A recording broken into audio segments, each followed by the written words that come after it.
Perdonen, hermanos, perdonen.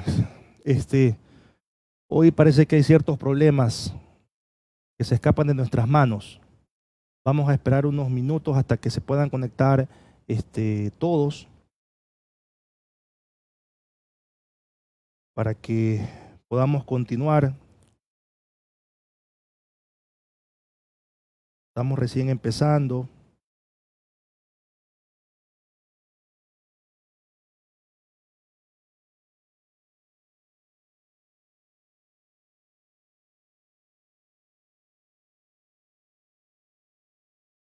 Bien, una vez más, disculpen, quiero comprobar si estamos listos, está todo en orden. Ok.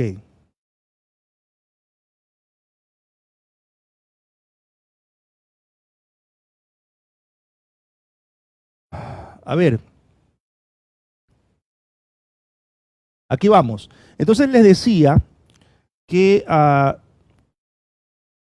cuando uno se divorcia, tiene que haber consecuencias, como cuando uno fuma y deja de fumar.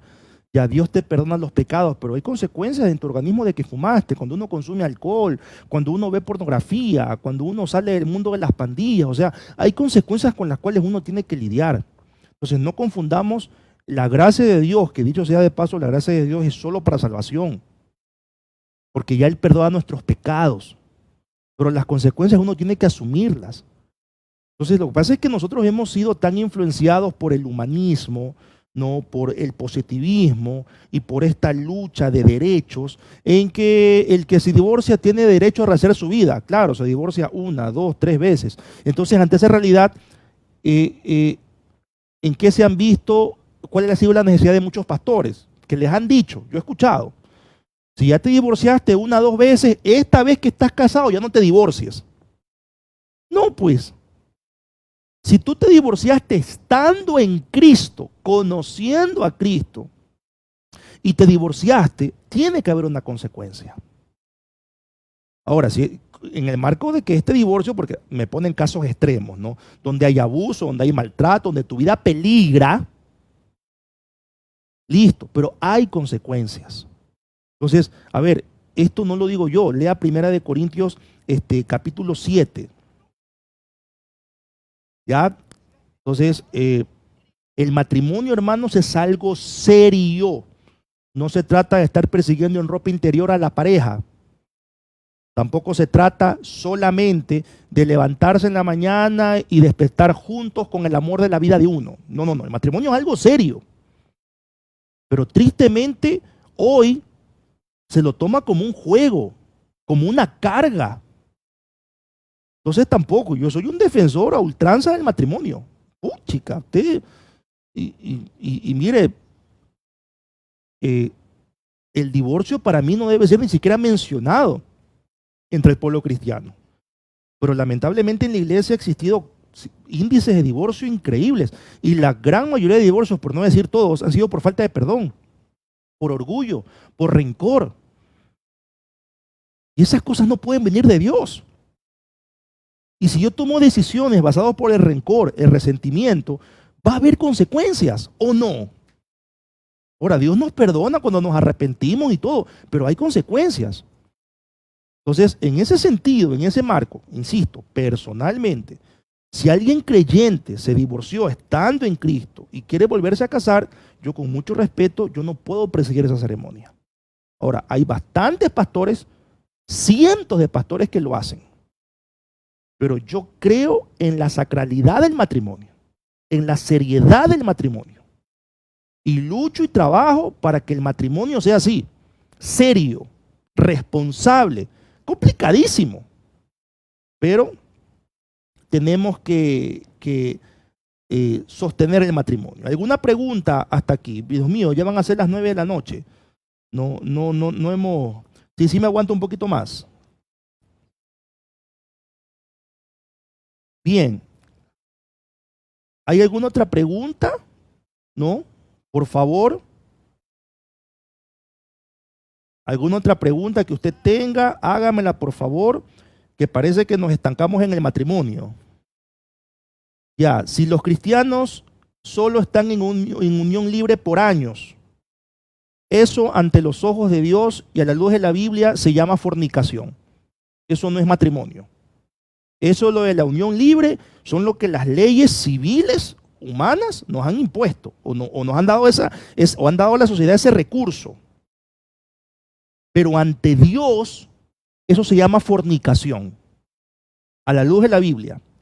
Entonces, si hay parejas de cristianos que están en unión libre, y no se han casado, están viviendo en fornicación.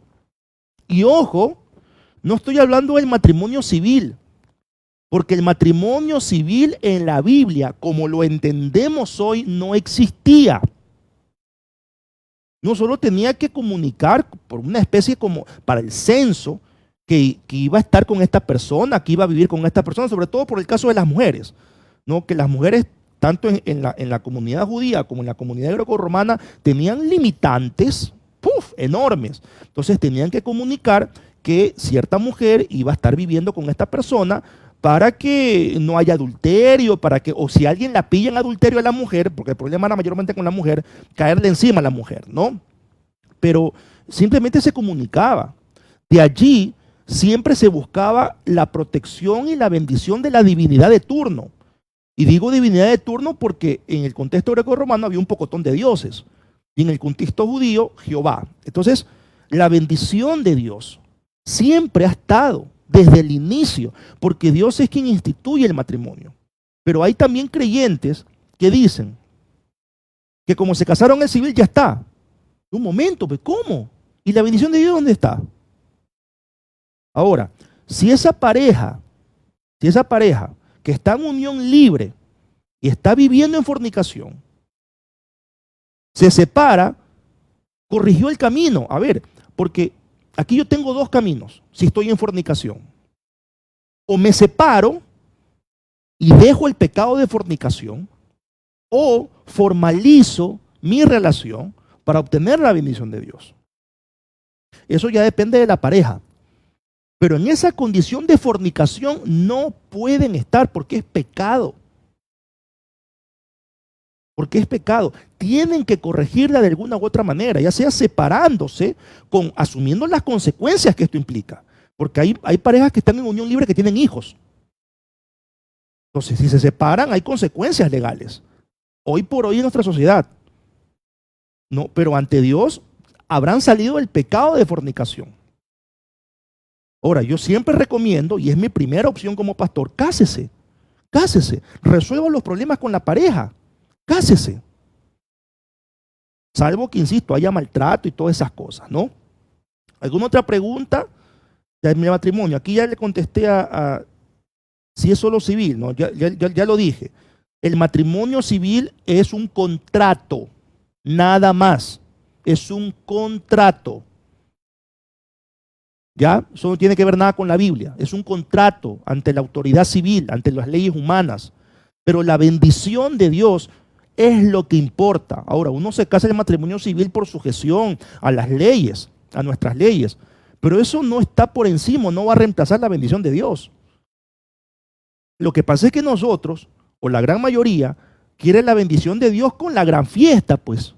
Queremos hacer fiesta como la hacen las princesas de Disney, que vengan los pajaritos y nos estén llevando y venga la hada madrina y nos pongan la carroza.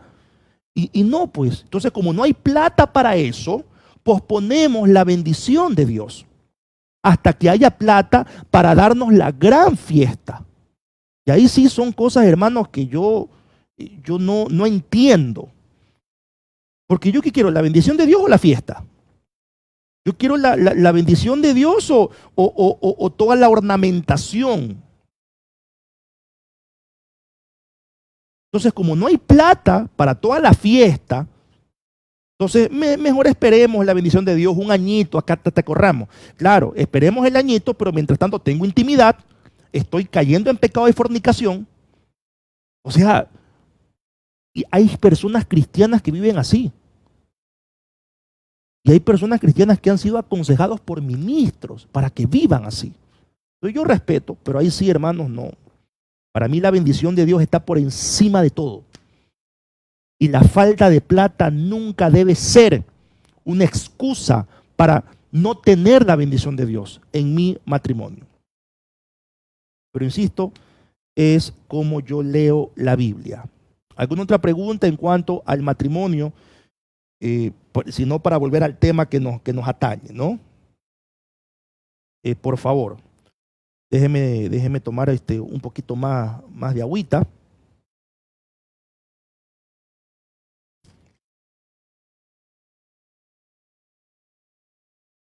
Si están casados, una de las partes es infiel consecutivamente, ¿se justifica el divorcio ante los ojos de Dios?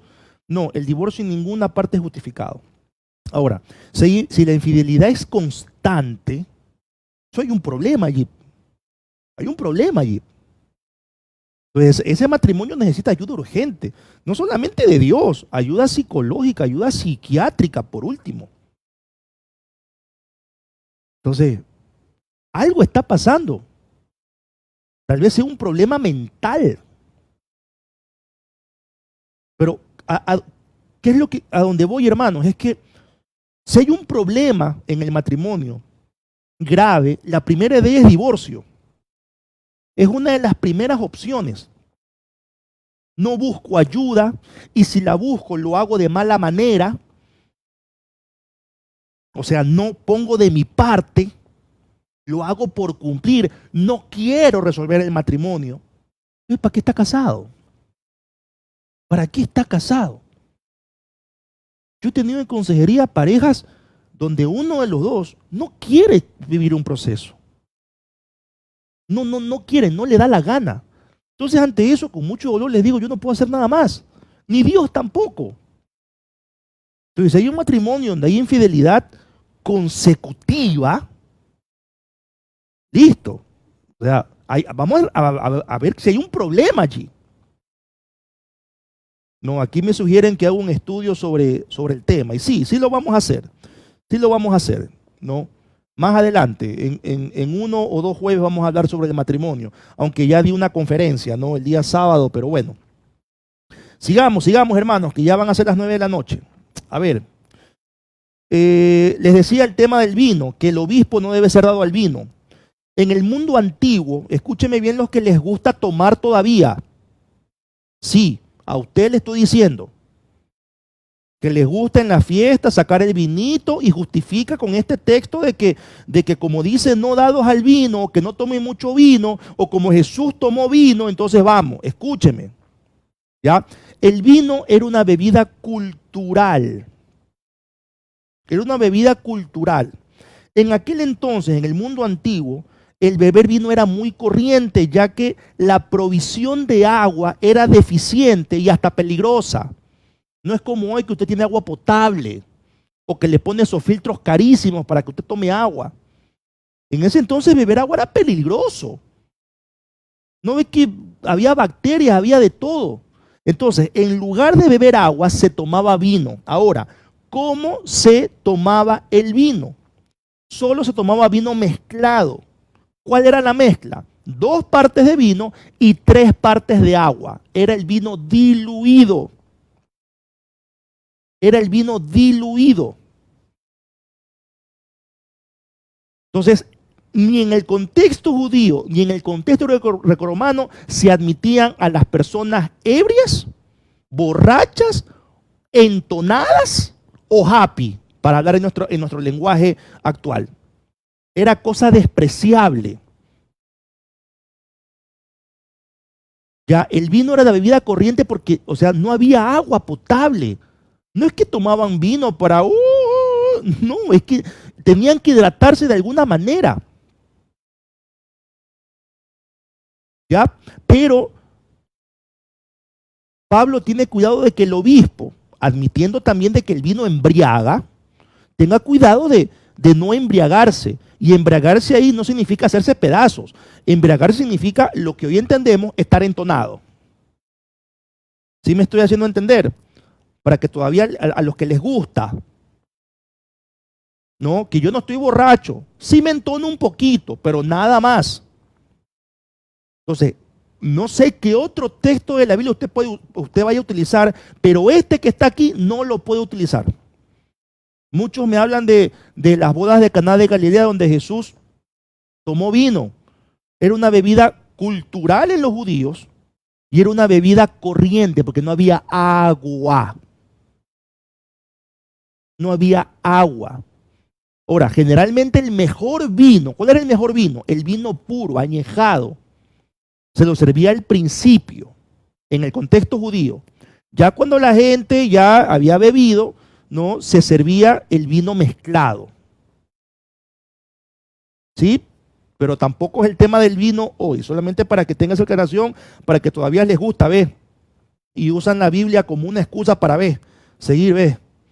Entonces, por favor, el obispo debe ser prudente.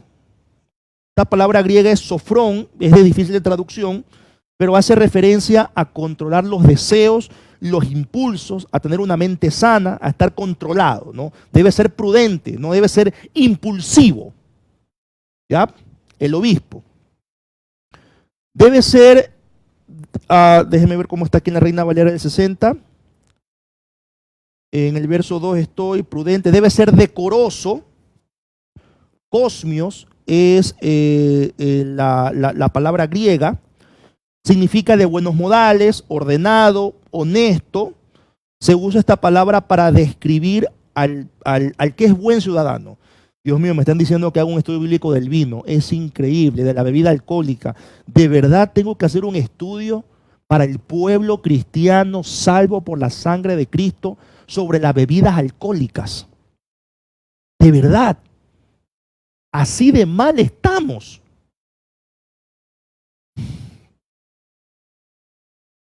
Dios salve nuestra iglesia, la verdad.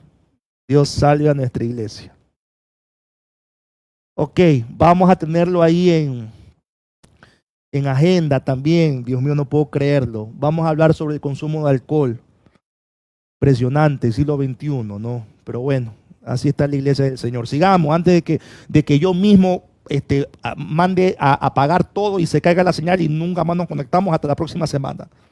Ya, el obispo debe ser hospedador, ¿no? Esto es que reciba al extranjero, que reciba a los hermanos en la fe. Estoy en 1 Timoteo 3:2. Apto para enseñar. Apto para enseñar se refiere a una enseñanza que trasciende a la teoría y llega a la vida práctica. El obispo debe reflejar lo que enseña. No es que predica una cosa en la tarima, en el púlpito, y abajo está que hace otra.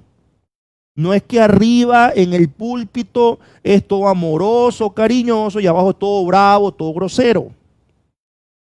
A eso se refiere que sea apto para enseñar.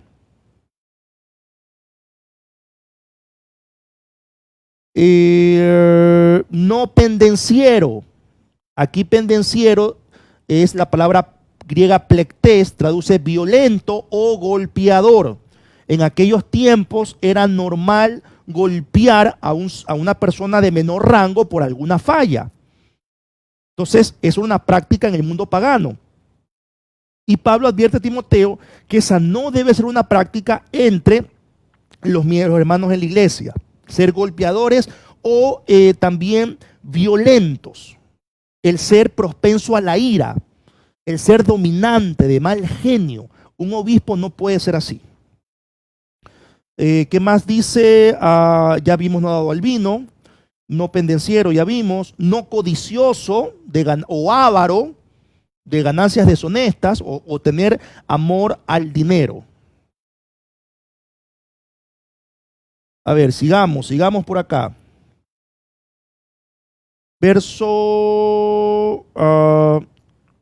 Seguimos en el verso 3.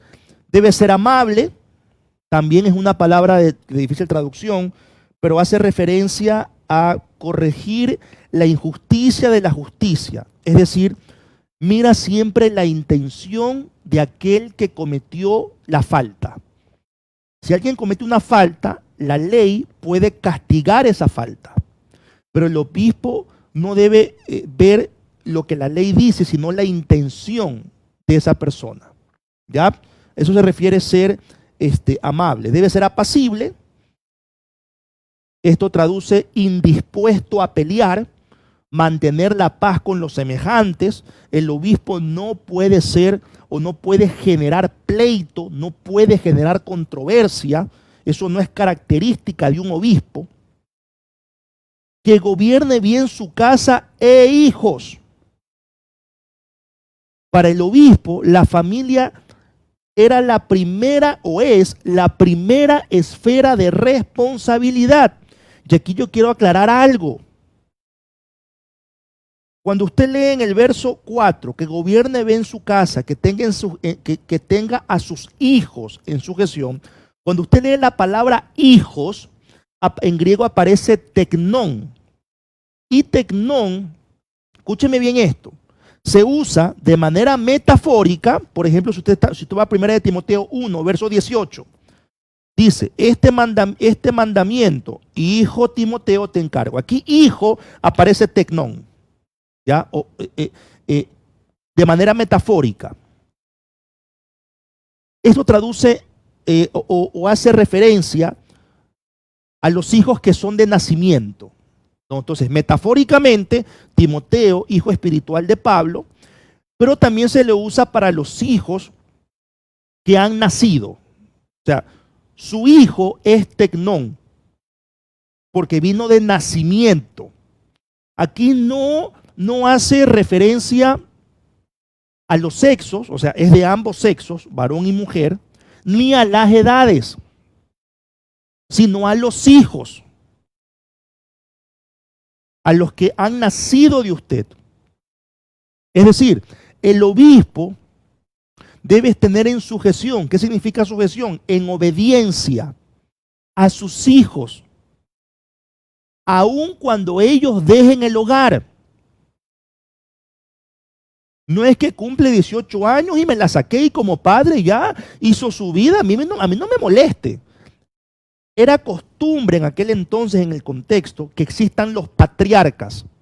Y el patriarca debía estar pendiente de que sus hijos estén en el camino correcto.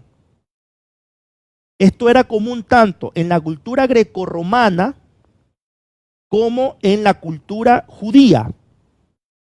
Si en la cultura judía había un sacerdote que sus hijos eran rebeldes, ¿no?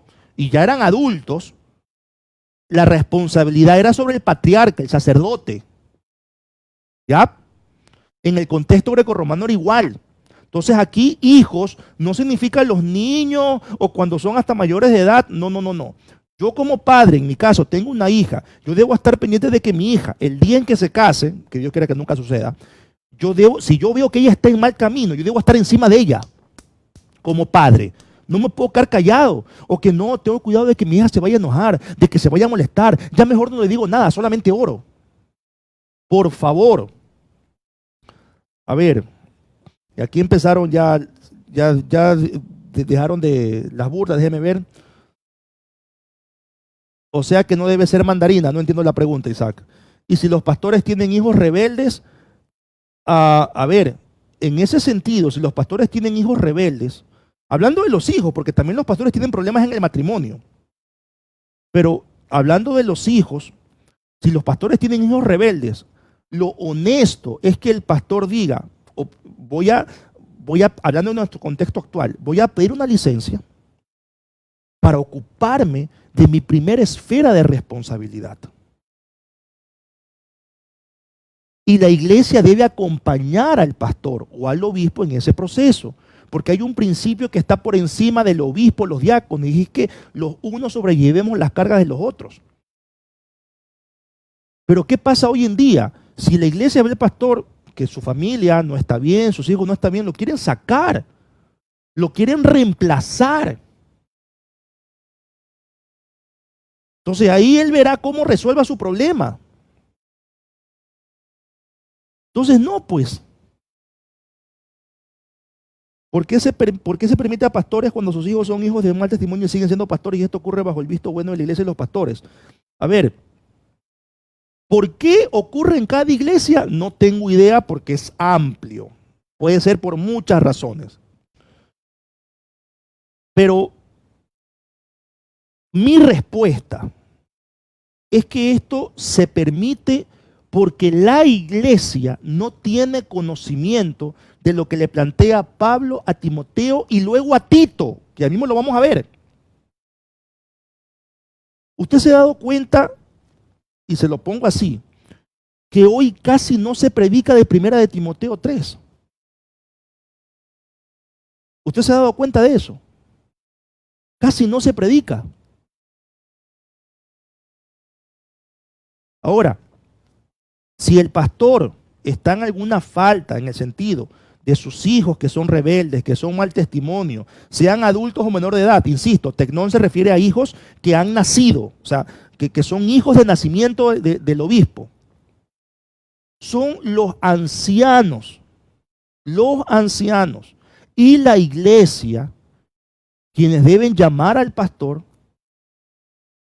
pedirle que se tome una licencia y que se ocupe de su primera responsabilidad. Pero no es que lo vamos a reemplazar o a votar. Eso quiero que lo tengan claro por amor a Cristo. No podemos nosotros, o sea, vamos a sacar al pastor y vamos a poner a nuestro pana. O sea, vamos con genuina preocupación. Mire, pastor, hay esta situación con sus hijos o en su matrimonio. Queremos acompañarle. Aquí entre los ancianos, entre los hermanos, podemos suplir su ausencia hasta que usted resuelva y pueda regresar. Ya, eso sería una actitud madura. Ya, eso no hay hoy. ¿Qué es lo que existe hoy? Si el pastor tiene problemas en el matrimonio o tiene hijos rebeldes, murmuramos, señalamos, criticamos, atacamos. Entonces estamos viendo la paja del ojo del pastor y no vemos la viga que está en el nuestro. Hipocresía. Por aquí dice, si es el problema de siempre, falta de conocimiento y por ello no hay seguridad de la iglesia en llamar la atención sobre puntos como estos. Por ejemplo, el pastor padre de Salcedo ya está en los videos al aire del mal testimonio. Sí, o sea, hermanos, mire, como le dije anteriormente, y no es que yo quiera ponerme como el mejor esposo padre, si acaso seré uno de los menos peores. Pero yo tuve que resolver problemas en mi matrimonio. Mi hija no nacía todavía. No porque la iglesia me lo haya dicho. La iglesia ni sabía cómo estaba mi matrimonio. Fue porque Dios a mí me habló fuertemente a través de este perfil o estos requisitos que le da Pablo a Timoteo. Entonces yo le dije en un momento a Keren, mira, nosotros, o sea, o una de dos, no puedo seguir contigo o no puedo seguir como pastor. Entonces, como el divorcio no era una opción, digo, vamos a resolver nuestros problemas. Que yo no puedo seguir así. O sea, en mi caso el problema no eran mis hijos, porque mi hija no nacía, sino mi relación con mi esposa. Entonces, gracias a Dios vino un preinfarto, tuve una para obligatoria, creo que de 3 meses, no recuerdo bien, 2 o 3 meses, donde vamos a resolverlo, buscamos ayuda, iniciamos procesos, etcétera. No, bueno, más adelante ya mi esposa quedó embarazada, etcétera. Pero yo estuve dispuesto en algún momento incluso a ir a hablar con el pastor general de la iglesia y decirle, mire, yo me voy a tomar una licencia porque no puedo seguir así. Pero me vino este preinfarto y tuve que tomar una licencia obligada. Pero Dios a mí me habló fuertemente en cuanto a esto. A ver, aquí no somos maduros definitivamente. Sí, yo creo que generalmente no somos maduros. La iglesia calla cuando los hijos de pastores cometen abusos e inmoralidad con la iglesia. Sí, la iglesia calla. Bueno, no es que calla, habla en lugares incorrectos, o sea, murmura, pero no hay esa delicadeza de hablar de frente, de confrontar, no de enfrentar, confrontar. Ahora todos hacen una novela, el pastor no puede tener ni un error porque resulta que la gente lo cataloga de lo peor. A ver, es otra cosa, ¿no? Aquí estamos hablando de una práctica de pecado. O sea, los pastores tenemos errores, de acuerdo. Pero si ya ese error no forma parte de un proceso de aprendizaje, sino que ya es una práctica constante en mi vida, es otra cosa. Yo como pastor me puedo equivocar y de hecho me he equivocado. Y cuando lo he hecho he tenido que pedir perdón a las personas respectivas. Pero de ahí que ese error en mi proceso de aprendizaje se convierte en una constante en mi vida, ahí hay un problema. Mis hijos, o en este caso mi hija, puede cometer un error. Pero si mi hija va a estar viviendo en rebeldía, eso ya es otra cosa. Entonces, por favor, les pido que seamos coherentes. Los pastores no somos perfectos. Pero debido a la inmadurez que tenemos como iglesia, también es cierto que los pastores tenemos pánico a equivocarnos. Cada decisión que se toma, ¿sabes qué estamos pensando los pastores? No estamos pensando si viene de Dios o no es de Dios, estamos pensando qué va a decir la gente, qué va a pensar la iglesia, porque nuestra inmadurez hace que critiquemos todo, que nada nos calce. Entonces estamos tan preocupados de los pastores de presentar a qué le gusta a la gente, presentar un culto que le guste a la gente, dar una predicación que le guste a la gente, para que la gente esté contenta. Y ni aún así, porque no les puede gustar a todos. Entonces, ojalá los pastores estemos pensando y concentrados al 100% cómo evangelizar, cómo ganar almas para Cristo, cómo acompañar a la gente. No, porque si haces una actividad evangelística, la misma iglesia critica, la misma iglesia señala. Si haces algo diferente a lo tradicional, te comienzan a atacar, te comienzan a señalar. Oiga, yo lo viví en carne propia de lado y lado, ¿ah? Porque yo también estuve en la posición del que criticaba y señalaba, y también estuve en la posición del que fue criticado y señalado. Entonces somos inmaduros y nadie habla de esto. Es un problema. Nadie habla de esto.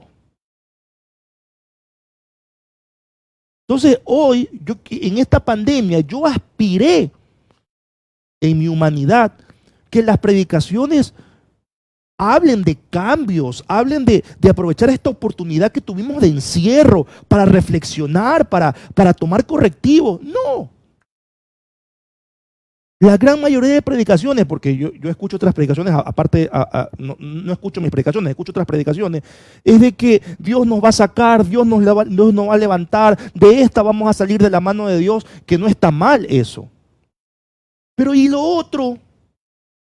O sea, yo voy a quedarme con los brazos cruzados, que Dios nos saque de esto, y yo no tengo nada que aprender, no tengo nada que corregir. O sea, ya llegué aquí al tope, pues.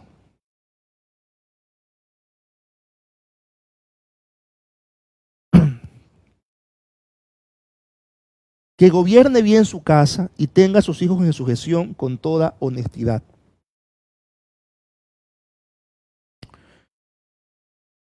Pues el que no sabe gobernar su propia casa, ¿cómo cuidará de la iglesia de Dios? La familia es la primera esfera de responsabilidad de un pastor, de un obispo. Verso 6, no neófito, es decir, un obispo no debe ser un recién convertido, para que no sea tentado por su carne o por cualquier otro adversario, incluido Satanás, ¿no? Debe ser de buen testimonio, tanto personal, laboral y social. El obispo debe tener buen testimonio. Si trabaja, o sea, no está a tiempo completo en la obra, en su trabajo, o si aún está a tiempo completo en la obra, en su trabajo como pastor debe ser honesto, debe ser de buen testimonio. En su vida personal debe tener buen testimonio y en su vida social, cuando está con los amigos, cuando se va a jugar pelota, cuando va a una fiesta, debe ser de buen testimonio. Y esto es algo que tampoco se habla. Entonces muchos pastores van a una fiesta y hacen lo que ellos creen que es correcto sin importar si están afectando o están siendo piedra de tropiezo para las demás personas. Hay que ser de buen testimonio. Y ser de buen testimonio no significa vivir para los demás. Significa no ser piedra de tropiezo para los demás. Pero lamentablemente eso tampoco se ve hoy en día. Aquí hay un comentario. Los hijos de pastores o hogares pastorales tienen los mismos problemas que el resto de hogares, solo que lamentablemente uno es juzgado y el otro necesita ayuda. Así es como la iglesia lo ve. Es correcto.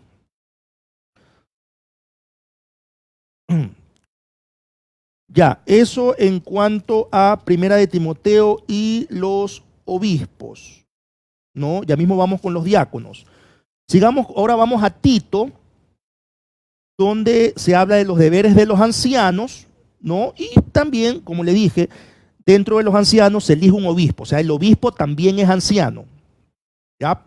Entonces aquí vamos a ver algunos aspectos adicionales, porque en Tito se repiten algunas cosas que hay en Timoteo, en 1 de Timoteo 3, pero solamente voy a mencionar aquí en Tito lo que no se menciona en Timoteo. Se vuelve a hacer énfasis en cuanto a la familia. Esto sí quiero dejarlo claro, hermanos. Una vez más se hace énfasis ahora para los ancianos, no solo para los obispos, también para los ancianos. Se vuelve a hacer énfasis en la familia. Y aquí es un poco más específico Pablo, ¿no? Perdón. En el verso 6, Tito 1:6. El que fuera irreprensible, marido de una sola mujer y que tenga hijos creyentes que no estén acusados de disolución ni de rebeldía. Aquí cuando se habla de disolución, se usa la palabra azotia, que es la misma palabra que se usa en Lucas 15:13 para referirse al hijo pródigo. ¿Qué dice Lucas 15:13? No muchos días después, juntándolo todo el hijo menor, el hijo pródigo, se fue lejos a una provincia apartada y allí desperdició sus bienes viviendo perdidamente. Aquí donde usted lee perdidamente está la palabra griega azotia, que es la misma palabra que acá traduce en Tito como disolución. Entonces, los hijos de los ancianos y por supuesto también del obispo no deben vivir en disolución de manera perdida ni en rebeldía. O sea, no deben ser indisciplinados. A ver, no estoy diciendo que deben ser perfectos. Una vez más, una cosa es cometer un error en mi proceso de aprendizaje, de crecimiento, y otra es vivir en ese error. Entonces, mis hijos como anciano de la iglesia y como obispo no deben estar viviendo perdidamente en el libertinaje, ni deben ser rebeldes ante Dios ni ante su prójimo. Son los perfiles que está dando. Se menciona aquí también algo diferente en el verso 7, no iracundo. La palabra iracundo en griego es orgilos, y aquí habla de una ira que se mantiene. A diferencia de la palabra griega timos, que habla de que también traduce ira, pero habla de una ira que se enciende y se apaga. Es decir, un pastor puede enojarse, un anciano puede molestarse, pero así como se enoja, se calma. ¿Qué es lo que no debe ser? Iracundo, que se enoja y se la mantiene acá, y se la tiene guardada, y pasa bravo, y pasa enojado, y pasa molesto. Eso no puede pasar. A ver, por aquí dice, muchas veces he tenido que escuchar que la mayoría de los chicos con problemas vienen de hogares de cristianos, por eso es que nuestro primer ministerio es la familia. Amén. Qué bueno, qué bueno. Entonces, se hace un énfasis en la familia, no, perdón, en no ser iracundo, aquí estamos hablando. También debe ser justo. Esto está en el verso 8, que es otra cosa que no se menciona en 1 de Timoteo. Viene del griego dikaion, y los griegos definían al justo como el que da a Dios y a los hombres lo que es debido. Reverencia a Dios y respeto a los hombres. Ese es alguien justo, el que le da reverencia a Dios y respeto a los demás. Acá hay una consulta. Un pastor funda una iglesia después de varios años de servicio, toca la transición. ¿Es sano que los hijos sigan el pastorado principal? ¿O cuál sería el paso a la transición habiendo más pastores en la iglesia que no son de la familia pastoral? Ya, esto depende de cada iglesia. Si la iglesia está de acuerdo, si los ancianos están de acuerdo en que el hijo del pastor, que tiene llamado pastoral, quiero pensar así, tiene llamado pastoral, continúe con el ministerio pastoral en la iglesia, que estaba a cargo de su papá, o sea, no hay problema. Ahora, si la pregunta es, si el pastor hereda el trabajo pastoral a su hijo, ignorando la iglesia, los ancianos, ignorando a todo mundo, eso no puede venir de Dios. Yo no lo concibo. No me cabe. Pero si la iglesia está de acuerdo y los ancianos están de acuerdo, perfecto. Porque, a ver, no es que la iglesia tiene que dar permiso, pero la iglesia sí tiene que dar la bendición. Es el cuerpo de Cristo. Y aquí sí también debe haber algo muy diferente. La iglesia no es que tiene que dar permiso, por favor. Pero la iglesia es el cuerpo de Cristo. Y es uno de los medios por los cuales Dios habla. Ahí cambia la situación, porque yo como iglesia tengo la responsabilidad de ser sensible a la voz de Dios. No de poner a mi pana porque me cae bien y porque el pastor que está me cae mal. Eso no viene de Dios. Entonces, si yo tengo la responsabilidad como iglesia de ser sensible a la voz de Dios, puchica, ya yo debo ponerme las pilas. Pero si yo veo como que hay que pedirle permiso a la iglesia, autorización a la iglesia, ahí no, pues ahí viene la soberbia, ahí viene la altivez. Por eso, hermanos, que hay cosas en las iglesias que yo no entiendo, la verdad. Y hay hermanos que hablan pensando que hay que pedirles permiso o autorización, cuando ellos también son el medio por el cual Dios habla. Por lo tanto, yo como iglesia tengo que pensar muy bien lo que voy a decir. Muy bien. Porque Dios, así como Dios me puede utilizar, también mi carne puede hablar. Por eso lamentablemente la iglesia no lo tiene claro. No lo ve así.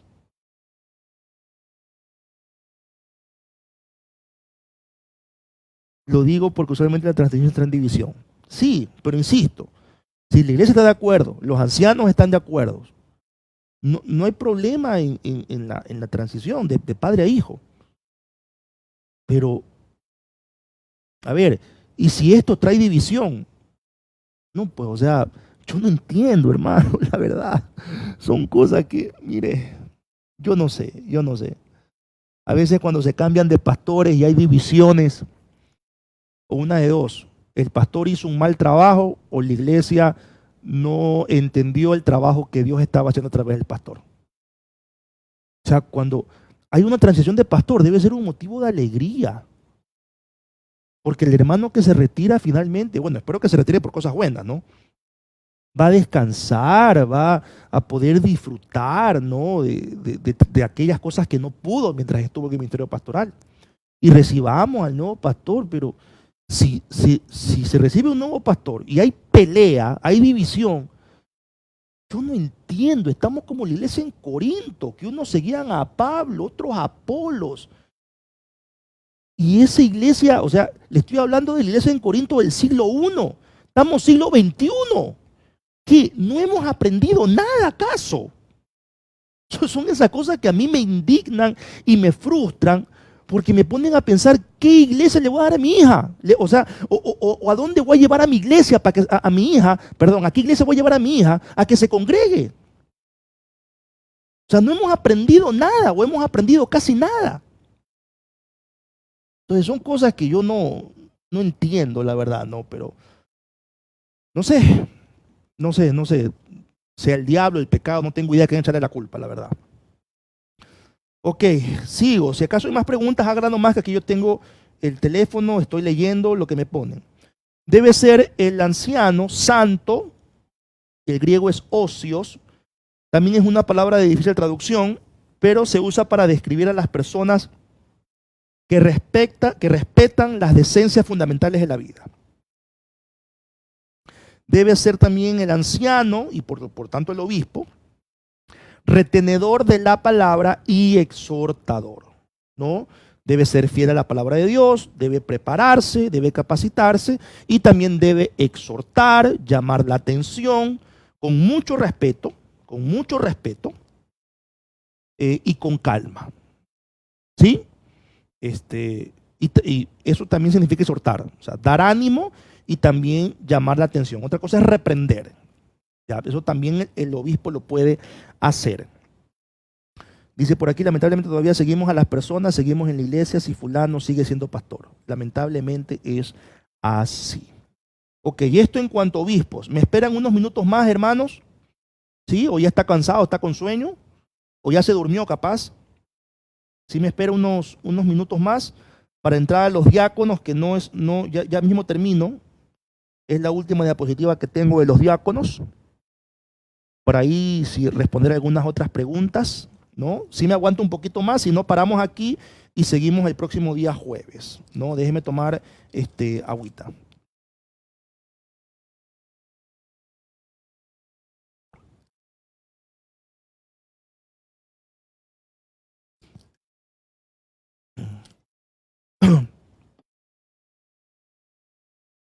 Bien, me preocupa que los más jóvenes me dicen que sigan, ¿no? Entonces los hermanos más adultos, los que tal vez están con sueño, ¿sigo o no sigo?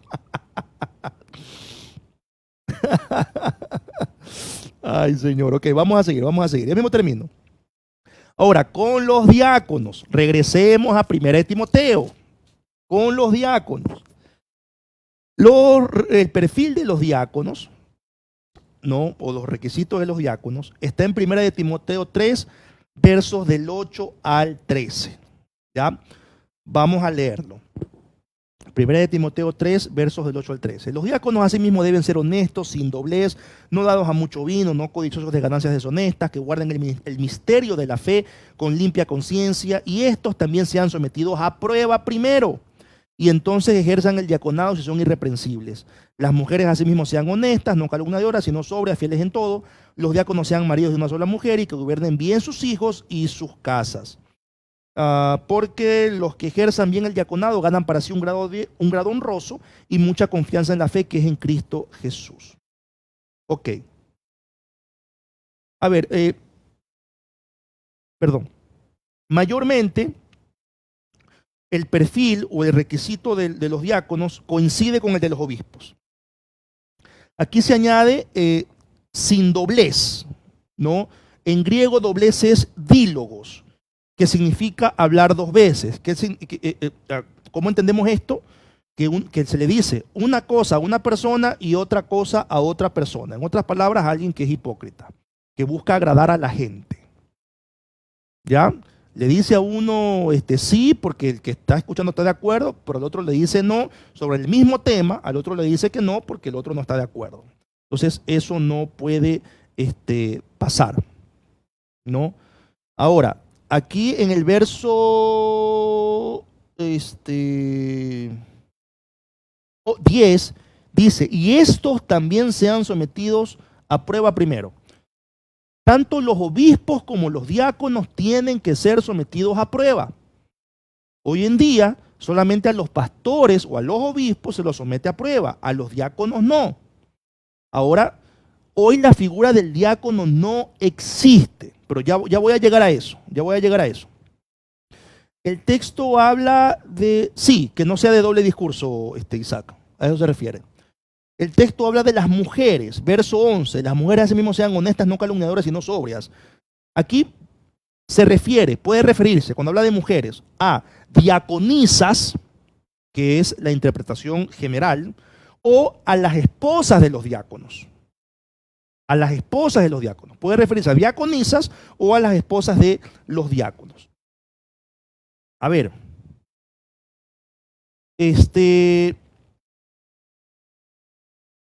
Los diáconos. ¿Quiénes eran los diáconos? Eran personas que asistían o ayudaban a los obispos y antes que los obispos a los apóstoles. ¿El ser diácono era un título? No. Vamos a 1 de Pedro 4:10. Rápidamente. Primera de Pedro 4:10.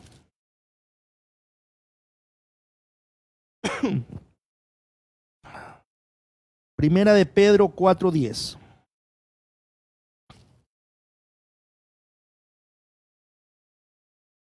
Dice, cada uno según el don que ha recibido, ministrelo a los otros como buenos administradores de la multiforme gracia de Dios. Esta palabra ministrelo, la mejor traducción es sirva. Sirva a los otros. Aquí en griego, cuando se habla de ministrelo o sirva, que es una mejor traducción, es diaconontes, cuyo origen es la palabra diácono. Entonces, todo el que sirve a los demás según los dones recibidos es diácono. A ver, aquí hay una pregunta. ¿Una mujer puede ser pastora y la esposa del pastor automáticamente es pastora?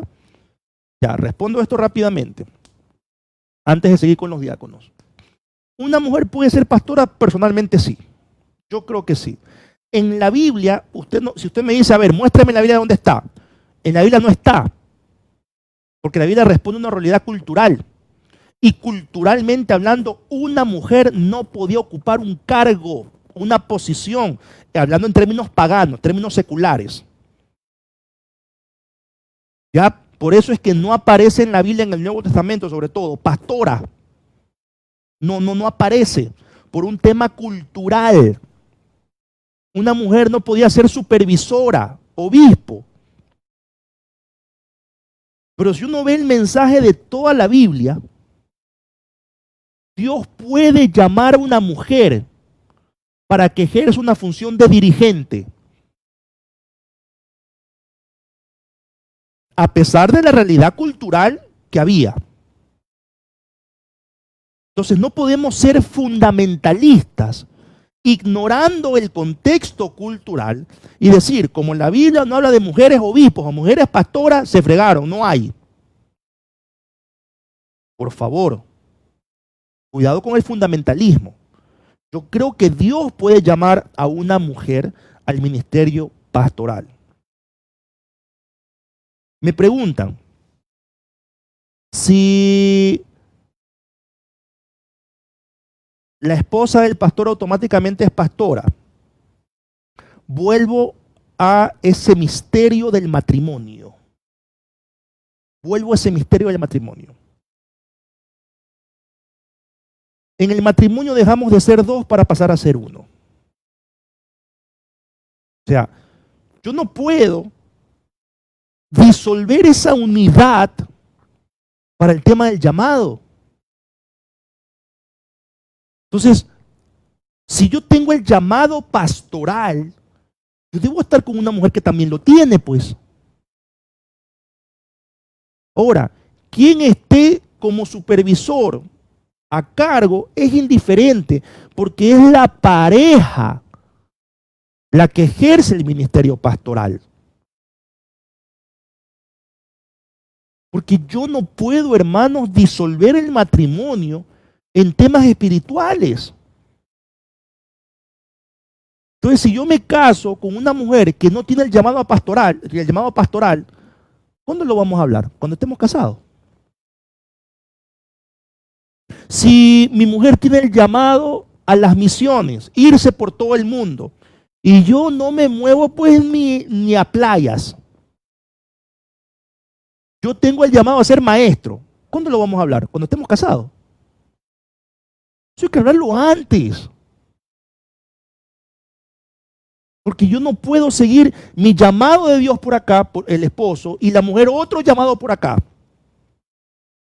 O tiene que ser un llamado por último, complementario.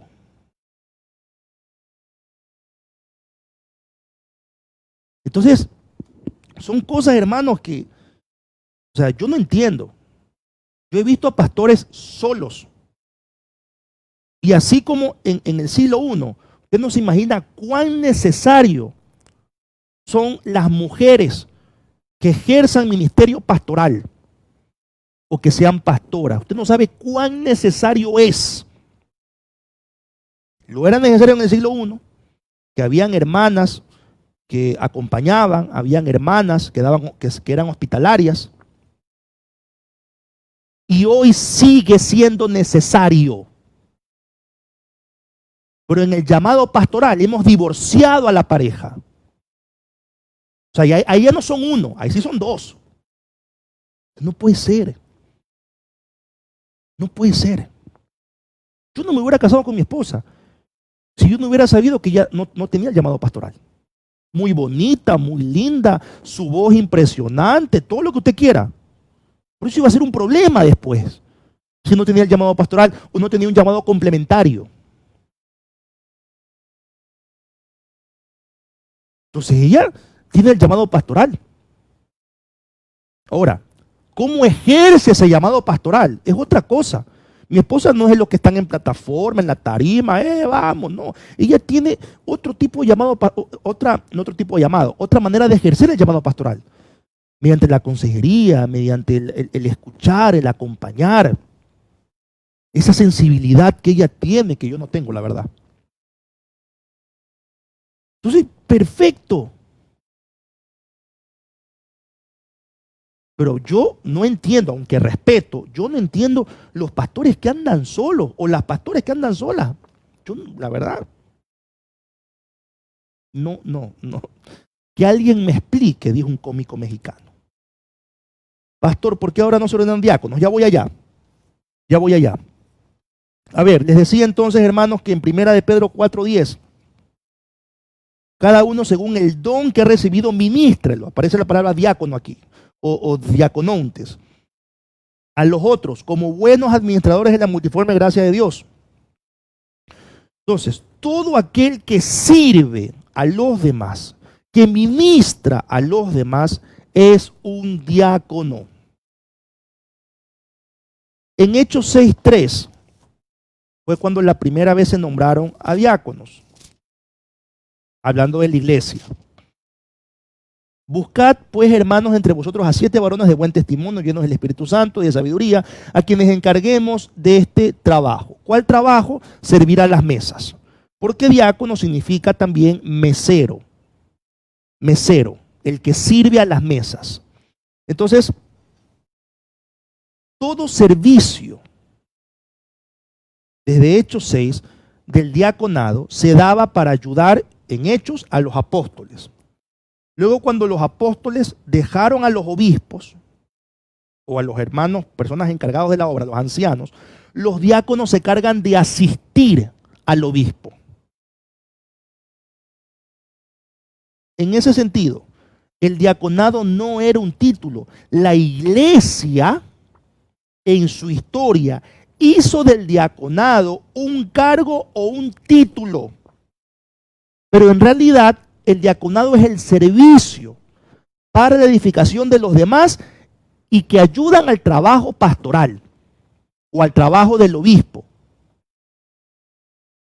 Hoy en día, toda persona que sirve en la iglesia, encuentros, campamentos, escuela dominical, ministerio de niños, de música, ministerio de teatro, de ujieres, ¿qué otros ministerios hay? Ministerio de consolación, de visitación, de oración, ministerio, no sé, de recaudar fondos, finanzas. Todas las personas que sirven en la iglesia son diáconos. Y todas esas personas que sirven en la iglesia tienen que cumplir el perfil o los requisitos del diácono, que son exactamente, bueno, no exactamente, pero en la gran mayoría son los mismos que el obispo. ¿O qué? Solamente el pastor debe ser fiel a su mujer. El pastor debe tener en orden a sus hijos. O sea, solamente el pastor no debe ser iracundo. O sea, solamente el pastor debe ser de buen testimonio. Solamente el pastor debe ser sobrio.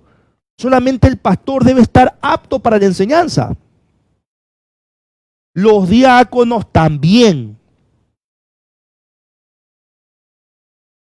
De esto no se habla. Porque como heredamos esa mentalidad histórica de la Iglesia Católica, de que el diaconado es un título,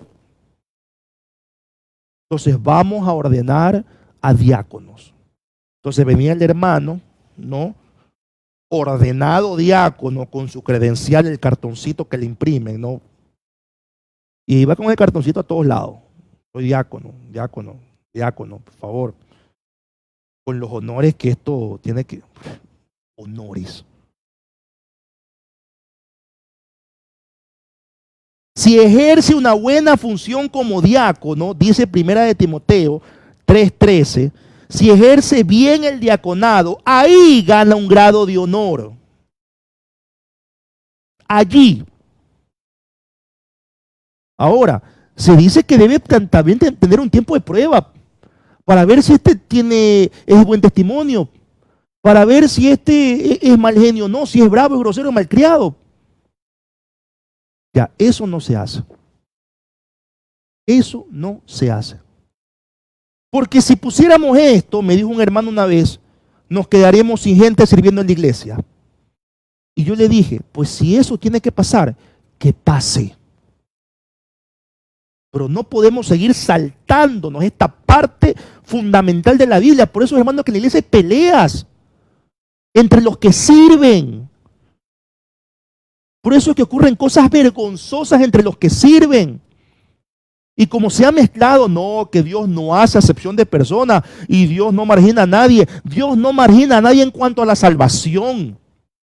Porque aún a los discípulos Jesús los fustigaba a que corrigieran su camino.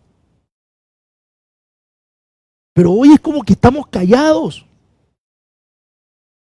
No se le dice nada a las personas que sirvan. O que sigan sirviendo, no importa, que sigan sirviendo, porque Dios es amor. ¿Cómo mezclamos todo? El amor de Dios se manifiesta en la venida de Jesucristo, su Hijo, en la muerte de Jesucristo por nosotros. Pero mezclamos todo. Mezclamos todo. El pastor necesariamente debe ser casado. No necesariamente. No necesariamente. Por la situación contractual, lo recomiendo, ¿no? A ver, Pablo no era casado cuando ejercía ministerio. No se sabe nada de los otros apóstoles. Bueno, Pedro se sabe que era casado porque Jesús le sanó a la suegra. No tuvo esa bendita prueba de que le sana a la suegra. Pero por la situación contractual que hoy vivimos, ¿no? Yo sí recomendaría, no como una ley divina, pero sí recomendaría como consejo de que el obrero pueda ser casado, el obispo pueda estar casado, ¿no? Porque sí es muy peligroso de que un obispo acompañe a una mujer, ¿no? Es muy delicado, muy, muy delicado. Bien, entonces, hermanos, todos los que sirven son diáconos.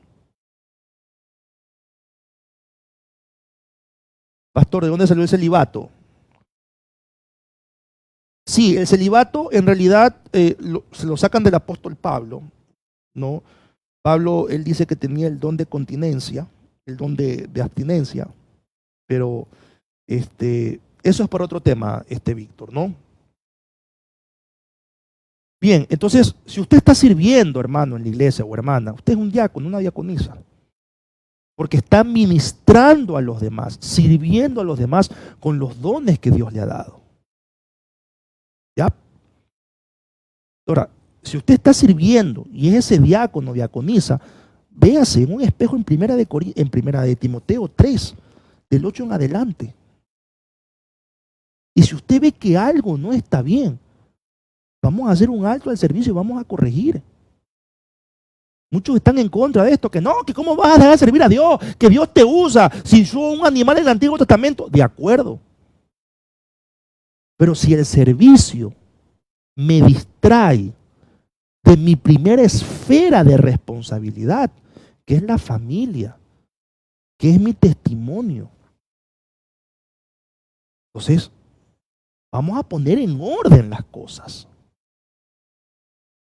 De esta manera se gobernaba la iglesia. Estaba el obispo, que era un anciano, supervisor. Estaban los ancianos. Y estaban los diáconos, los servidores y la membresía en general. Lejos de ser esta una organización jerárquica,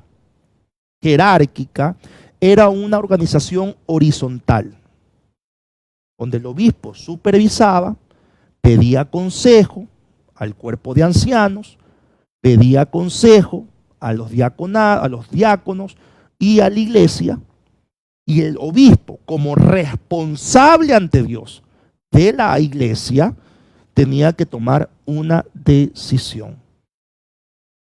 Entonces, él era responsable, no es que estaba por encima, era responsable, y el obispo tenía que pedir consejo, escuchar opiniones, ¿sí? Porque era un gobierno horizontal. O sea, el obispo no es que ignoraba el criterio de los demás o la opinión de los demás y hacía lo que le daba la gana.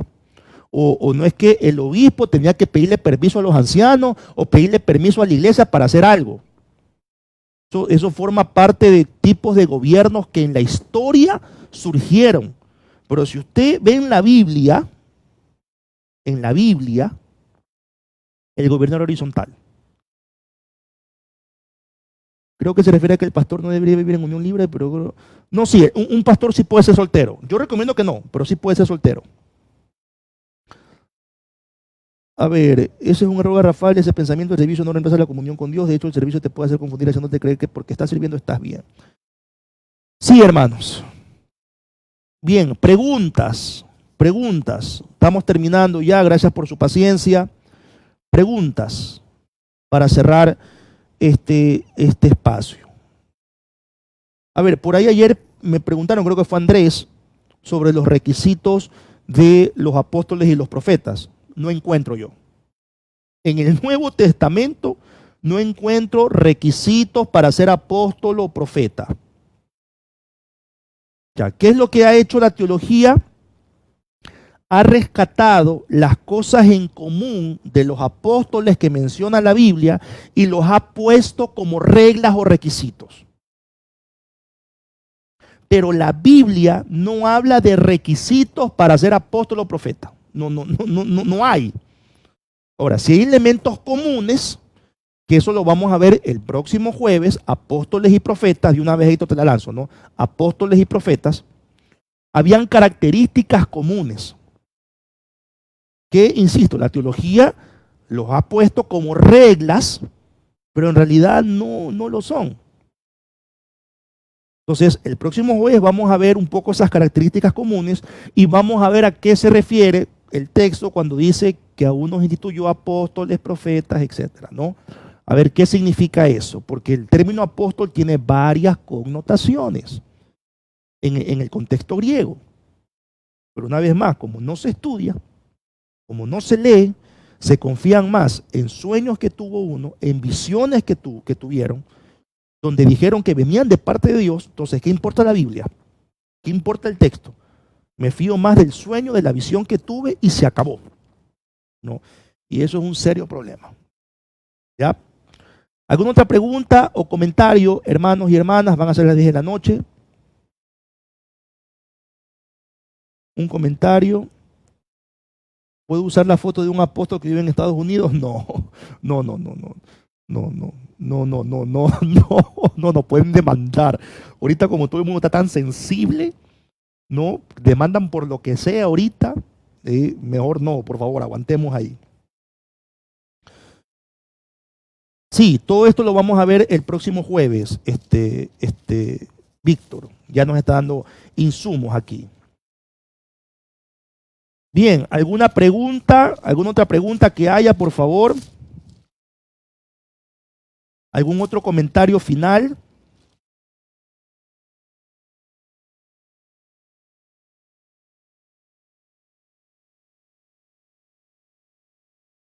Muy bien, hermanos. Recuerden, Si Dios le ha bendecido, le ha prosperado, seguimos recetando sus ofrendas. Estas ofrendas estamos priorizando a las personas que están en necesidad, que necesitan exámenes médicos, tratamientos médicos.